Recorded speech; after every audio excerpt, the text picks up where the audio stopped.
Aming pasukan na rin simbahan na rin ng sinaunang tao. Ay amin hong pasukin. Nagmimisa ko din ang mga Pinoy, ang ating Pilipino. Ano kang Jollibee? Bakit may daan sa ilalim?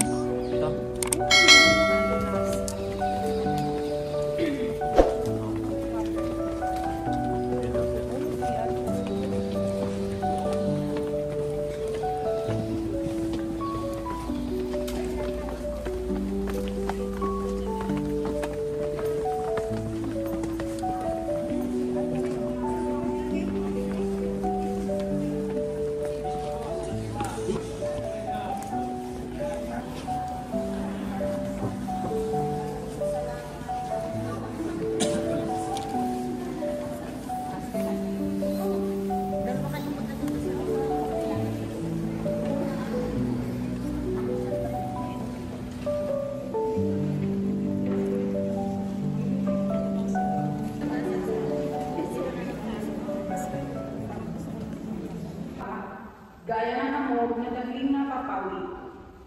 Kaya nga, ipapahampas ko kayo sa aking mga propeta. Lilipulin ko kayo sa pamamagitan ng aking mga salita at simbilis ng biglat ang pagkatupad ng aking hatol. Sapagkat katapatan ang nais ko at hindi hatin at pagkakilala sa Diyos sa halip na handog na susunodin. Ang salita ng Diyos. Salamat sa Diyos. Katapatan ang naisin, kalakip ng paghahari. Katapatan ang naisin, kalakip ng paghahari. Ako'y kaawaan ng mahal kong Diyos, sang-ayon sa iyong kagandahang loob. Mga kasalanan ko'y iyong pawiin, ayon din sa iyong pag-ibig sa akin. Linisin mo sana ang aking karunhan, at ipatawad mo, yaring kasalanan. Katapatan ang naisin, kalakip ng paghahari. Hindi mo nais ang mga paghandog, sa haing sinunod, di ka nalulugod. Ang handog ko, Diyos, na karapat-dapat, ay ang pakungabat, pusong mapagtapat. Katapatan ang naisin, kalakip ng paghahari. Iyong kahabagan, O Diyos, ang Siyon. Yaong Jerusalem ay muling ibangon, at kung magkagayon ang handog na haing, lala sa lambana, torong susunugin, malugod na ito'y iyong tatanggapin. Katapatan. Katapatan ang naisin, kalakip ng paghahari. Nakimas kayo. Kapag ngayon napakinggan ang tinig ng buong mahal, huwag na ninyong hadlangan ang pagsasakat para ng mingkini at kalooban.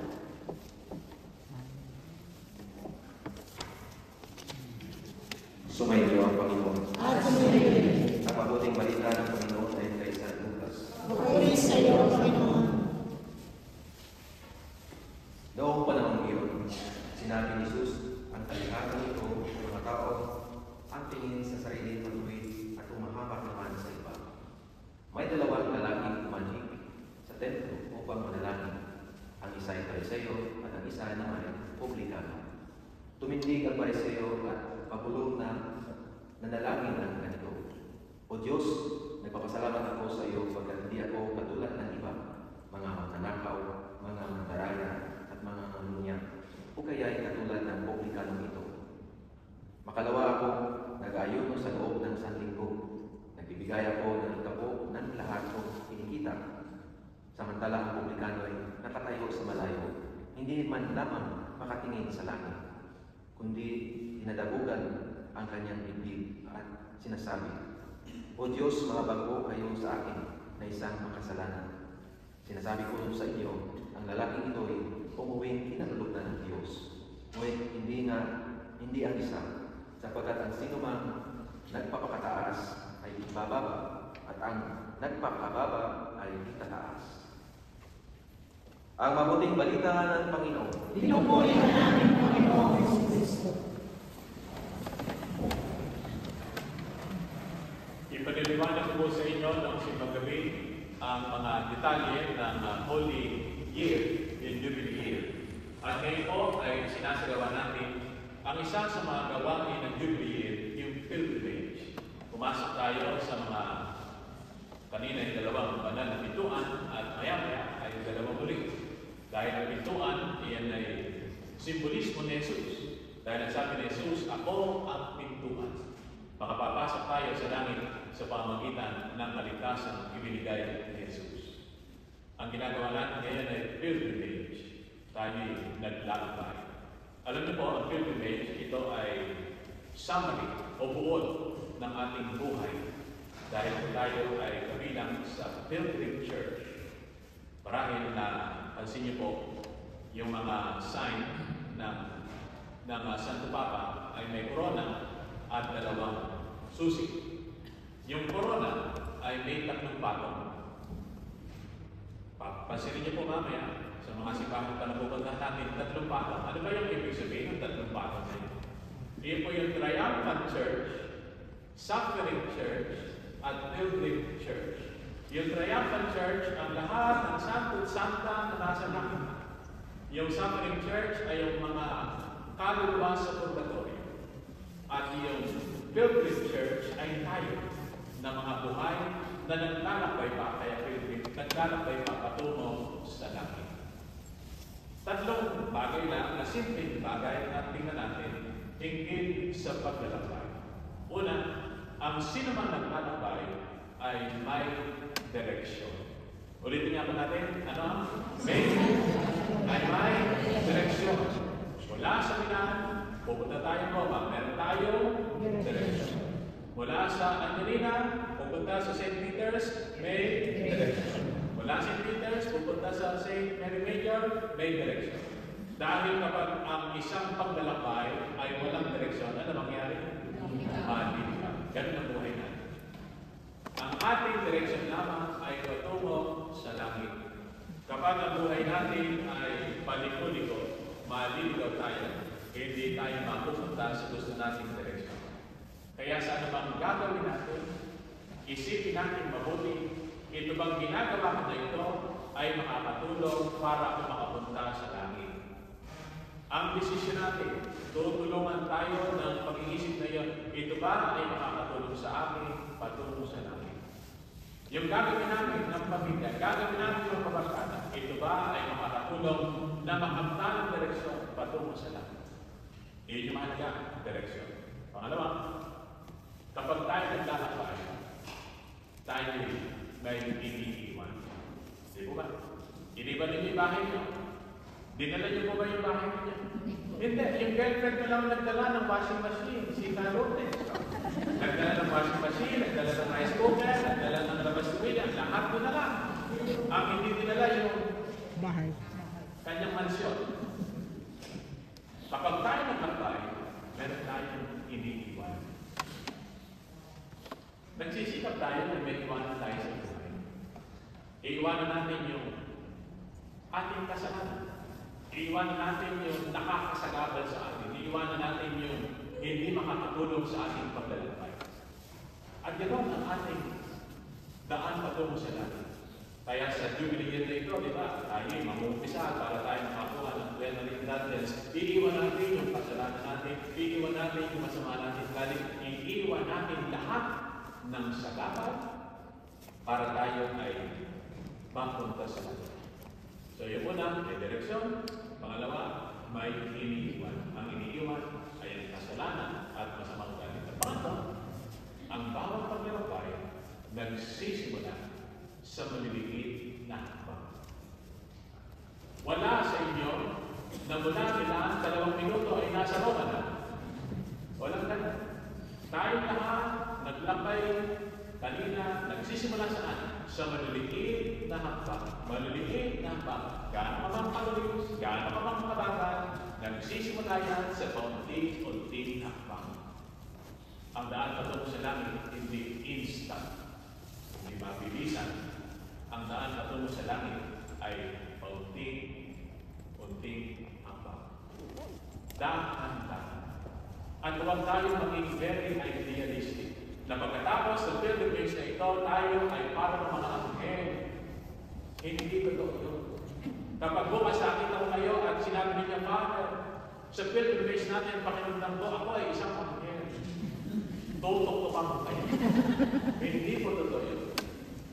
Yung ating pagbabago, paunti-unti.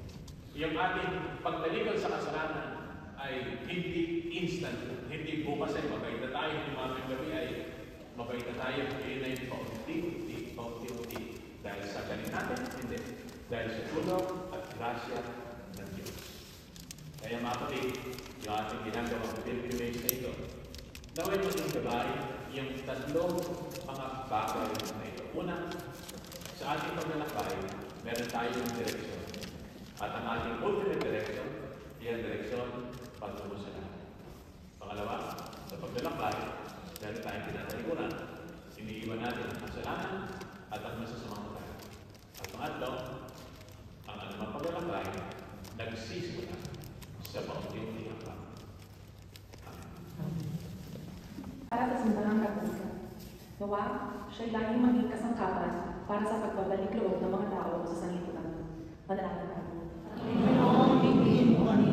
Para sa mga pinuno nating espiritual at politikal, nawa magkaroon sila ng kababaang loob para aminin ang kanilang pagkukulang at manlakas ng loob para pagbayaran ito sa pamamagitan ng kanilang kapasiyahang itaguyod ang kagalingang panglahat. Manalangin tayo. Panginoon, hingin mo kami. Para sa lahat ng mga magulang at tagapagturo, nawa bukawin nila ang kanilang mga anak at tinuturuan sa pamamagitan ng mabuti nilang halimbawa at ipakita sa kanila ang pagpapatawad at pagpamahal ng Diyos Ama. Manalangin tayo. Panginoon, hingin mo kami. Para sa ating kabataan, matutunawa sila sa alilughang anak sa talinghaga at huwag nilang lustayin ang mga kaloob sa kanilang kalikasan at piyayaw.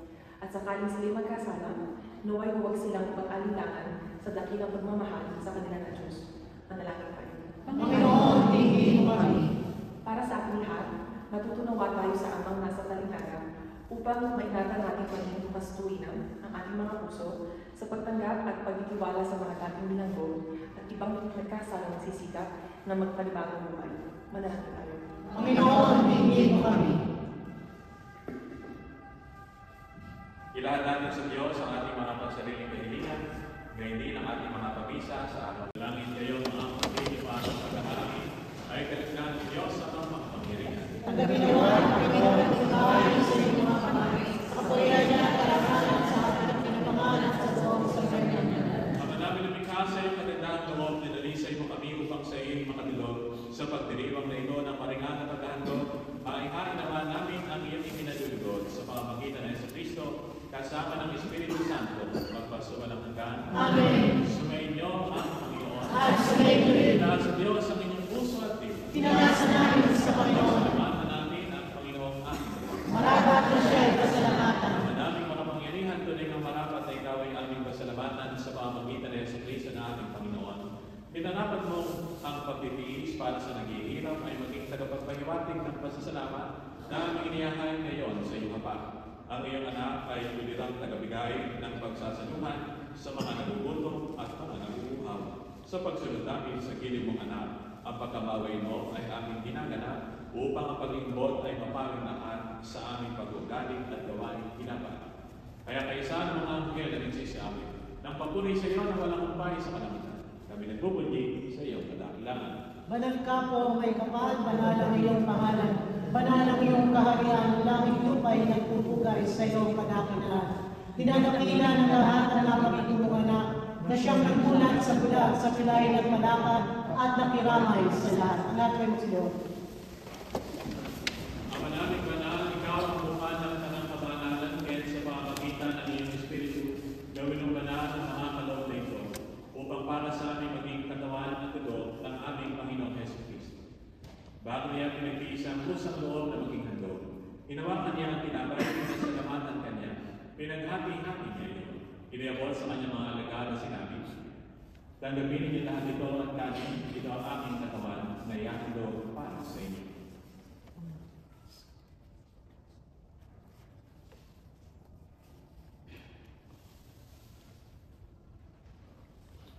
Ganyan din naman, matapos sa mapunan, hinawakan niya ang kalis, muli kanyang pinasalamatan.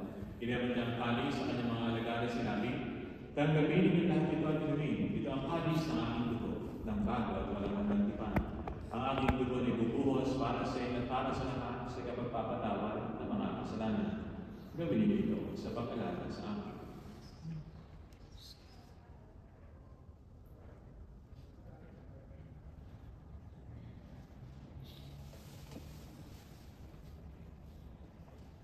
Ipagwunyi natin ang misteryo ng pananampalataya. Si Kristo'y namatay, si Kristo'y nabuhay, si Kristo'y babalik sa wakas ng panahon.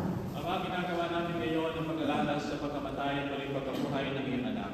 Kaya tiniyaalay namin sa iyo ang tinapay na nagbibigay buhay at ang panis na nagkakaroon ng kaligtasan. Kami nagpapasalamat dahil kami iyong minanapat na tumayo sa harap mo para maglingkod sa iyo. Isinasama namin kami magsasalo-salo sa katawan ng Dugo ni Kristo ay mapapal sa pagkakaisa sa pamamagitan ng Espiritu Santo. Ama, alingapin mo sa iyong simbahang laganap sa buong daigdig. Puspusin mo kami sa pag-ibig kay San Francisco ng Ipapatubispo ng kanyang bikaryo na si Baldo at ng kanang kaparian at tiyan. Remember also our brothers and sisters who have fallen asleep in the hope of the resurrection and all who have died in your mercy. Welcome them into the light of your face. Have mercy on us all, we pray, that with the Blessed Virgin Mary, Mother of God, the Blessed Joseph, her spouse, with the blessed apostles, with Saint Prudentiana and all the saints who have pleased you throughout the ages, we may merit to be co-heirs to eternal life and may praise and glorify you through your Son, Jesus Christ. Sa pamamagitan ni Kristo, kasama niya at sa Kanya, ang lahat ng parangal at papuri ay sa iyo, Diyos Amang makapangyarihan, kasama ng Espiritu Santo, magpasa walang hanggan. Amen. Sa tagubilin ng mga nakagagaling na utos at tulad ni Jesus, na Panginoon natin ang Diyos, ipahayag natin ng pakasloob. Ama namin, Sumasalamit ka sa mabuting ngalan mo. Magpasamin ang kaharian mo, sundin ang loob mo dito sa lupa para sa langit. Bigyan kami ngayon ng aming kakanin sa araw-araw. Tawarin mo kami sa aming mga sala, para na mapagpatawad namin sa nagkakasala sa amin. Huwag mo kami ipahitulog sa puso, at ipahitulog kami sa lahat ng masama. bibig namin kami at sa lahat ng masama, pagkalooban ng kapayapaan araw-araw. Iligtas sa kasalanan at ilayo sa lahat ng kapahamakan, samantalang aming pinananalikan ang dakilang araw ng pagpapahayag ng tagapagligtas namin si Yesu Cristo. Sapagkat iyo ang kaharian, ang kapangyarihan at ang kapurihan, magpakailanman. Amen. Panginoong Yesu Cristo, sinabi mo sa iyong mga apostol, kapayapaan ang iniiwan ko sa inyo. Ang aking kapayapaan ang ibinibigay ko sa inyo. Tungayin mo ang aming pananampalataya at huwag ang aming mga pagkakasa. Pagkalooban mo kami ng kapayapaan at pagkakaisa ayon sa iyong kalooban, kasama ng Espiritu Santo, magpasawalang hanggan. Amen. Ang kapayapaan ng Panginoon ay laging sumainyo. At sumainyo. Bigayan kayo ng kapayapaan sa isa't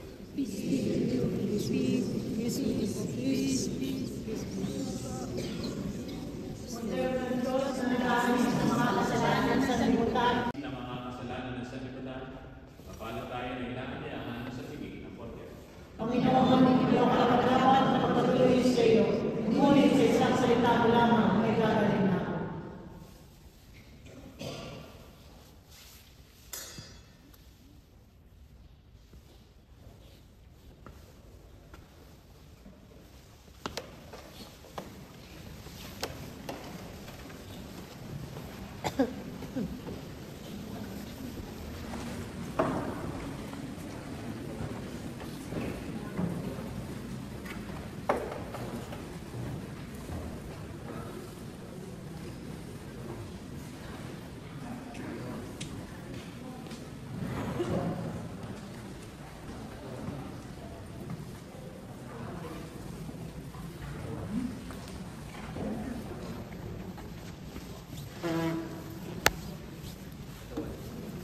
Magpasawalang hanggan. Amen. Maupo po tayo para sa mensahe ng ating pagkakita.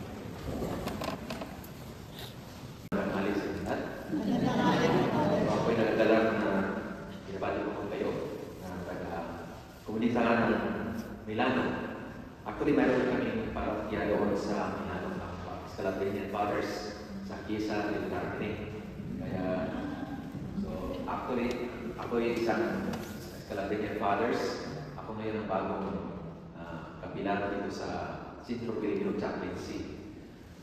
Background lang sa ating kapilano, tayo na ay nasa 33 years na dito sa Basilica de Santa Bonenciana. Ito ay ibigay ni Papa Giovanni II, Pope John Paul II, 1991. Kaya bakit ba binigay ito sa ating komunidad ng Pilipino dito sa Roma? Kasi si Santa Bonenciana, kung nakikita niyo yung nakatira na nakakamay, siya ay si Santa Bonenciana. Kaya tinuro ni San Pietro. Nakikita niyo may susi. No? Kaya, kasi si Santa Ponciana ay bata pa. Isang bata na naging martir sa panahon na inutukis ang mga first Christian. Kasi ito ang isa sa mga pinaka-lumang simbahan o basilika dito sa Roma. Kaya makikita niyo yung mga lumang simbahan ay nasa baba. Kasi dahil sa 1st century. Kaya ang kanyang relic, ang relic niya, nandyan sa baba ng tabernakulo. And then yung, since si San Pedro ay nakatira rin dito, bakit? Kaya sila yung pamilyang pagano. Kaya may isang piraso ng kanyang altar na doon sa nagmimisa dito sa gilid. Kaya nakikita mo natin yung mosaiko na ito, na sinusulat sa Latin, no? Dominus Conservator Ecclesiae Podentiae. Kaya ang Panginoon ay pinagtikahan ang bahay ni Podenciano, no? The Lord protect the house of Podente. Kaya si Podente isang senador. Kaya siya ay kasama sa Impero Romano. At siya ay makikita mo ang kanyang pangalan sa ikalawang sulat ni San Pablo sa kay Timoteo, no? Chapter 12. Kasi nakikita natin na ito mosaiko na ito is a portrait presentation ng New Jerusalem. Kasi ang Impero Romano ay pagano. So si Emperador Constantino ay tinanggap niya ang Christian faith, kaya hindi na siya emperador, kaya si Jesus Christ na. Kaya yung may nagsabi diyan ay si San Pedro, no? Na leader generationalis.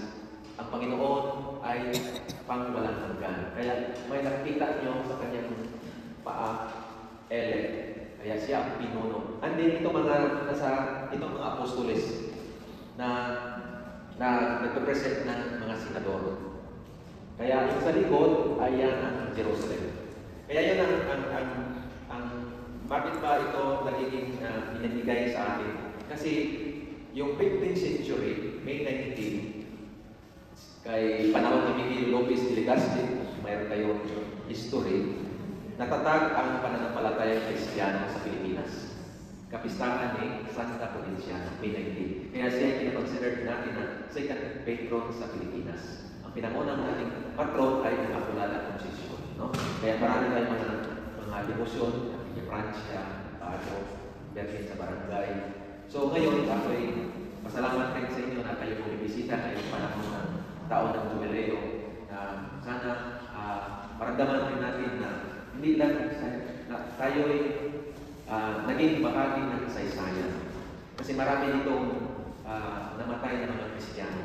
According sa pinatay, almost 3,000 pinugutan. Kaya lang ang larawan ni Santa Ponciana at Santa Francis ay nasa gilid. Yung mga pinugutan ng mga Kristiyano ay inano sa balon. Yung balon na yan. No? Kaya dyan, siguro according sa history, kasi ito ay tinatag ang bahay ni Santa Ponciana ay sa ilalim. Kaya malalim ito. Kaya mag-ingat tayo baka nabagsak. So, kasi ang bahay nila ay may tinatawag na may tubig sa baba. Kaya ang bahay ni Santa Ponciana tinayo ng basilika. At ang nagpatayo ay sila ang kanyang mga kapatid na lalaki. Si San Novatus at Timoteos. No? Kaya yan ang history dito. Para at least kung mapunta kayo dito, ito ang first Roman Church na tinatag ng mga apostoles. Dahil sa pamilya ni Santa Ponciana, lumaganap rin ang Kristyanismo dito sa Roma. No? Kaya dahil dyan, kasi ito ang pinakamalaking bagay na siguro hindi narinig lang natin at dito tayo nakapunta sa pinaka-lumang cathedral, sabi natin first cathedral of Rome. No? Kasi dito nakapasok rin, nakamungay si San Pedro. And then dito sa gilid naman, mayroong Eucharistic miracle na nangyari. According sa history, si Papa Gregorio na may isang siguro nagsisimba na hindi naniwala na totoo ba talaga na ang Eucharistia ay tunay na totoo at katawan ng Panginoon. Kaya dyan sa may marmo, kasi sinahulog ang Blessed Sacrament. At may dalawang bilog na dugo at nandiyan pa. Kaya yun ang history sa akin na ito ang pinakamalaking bagay. Ako'y pasalamat. Sa likod, nandito ang ating presidente ng ating konsilyo, si Kuya Ryan, at si Berks ay ating pastoral leader ng ating kabataan. Kaya salamat ako at si Sister Divine, ang ating sekretary. Ako'y galak na salamat sa inyong pagdalo dito, pagbisita sa ating Centro Filipino Chaplaincy. Kasi sa Roma, ay tayong 50 communities. Kaya kami pinakamaraming community dito sa Italia. Dito sa Roma, umabot na tayo ng 44,000 na mga Pilipino, hindi pa saway. Kaya 44,000. 157,000 tayo sa buong Italia. Kaya dahil dyan sa mga petisyon o reconstruction pamilyari, dumadami pa. Kaya may pasalamat at ngayong taong ito, magdasal tayo na sinasabi ni Father Sonny na tayo maglalakbay patungo na tayo yung tinatawag na manlalakbay na may pag-asa. Pilgrims of Hope. Ito ang tema na sana magbigay tayo ng pag-asa, na sana kayo magbalik sa Milan, na sana yung masigla tayo na magiging pinuno, no? Kayo mga magulang, magiging masigla ang inyong taong ito ng pagpapala at biyaya sa Diyos. Amen?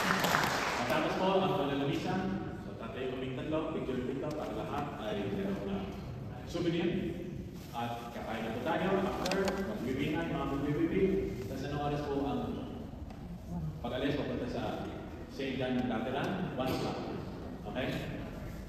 Tumayo pa. Ang Panginoon. At sumayin. Pagpalagi lagi ng mga pangyarihan ng Diyos Ama at Anak at Espiritu Santo. Amen. Gantay natin ang pag-ibig ng Diyos. Salamat.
Pipicturean kayo mamaya ko.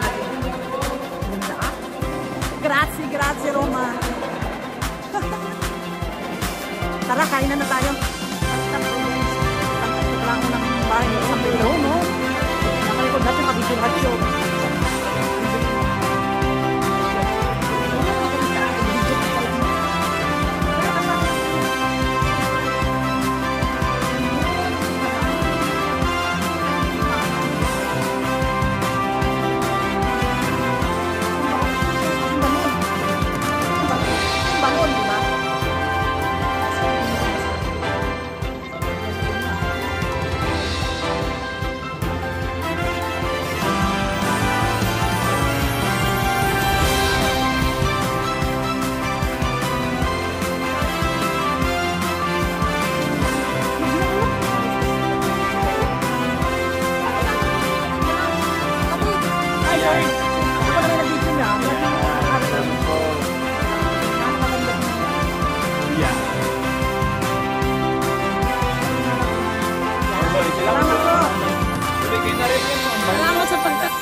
Tuloy kayo. Ano ba? Mamaya na tayo magmamaritos daw?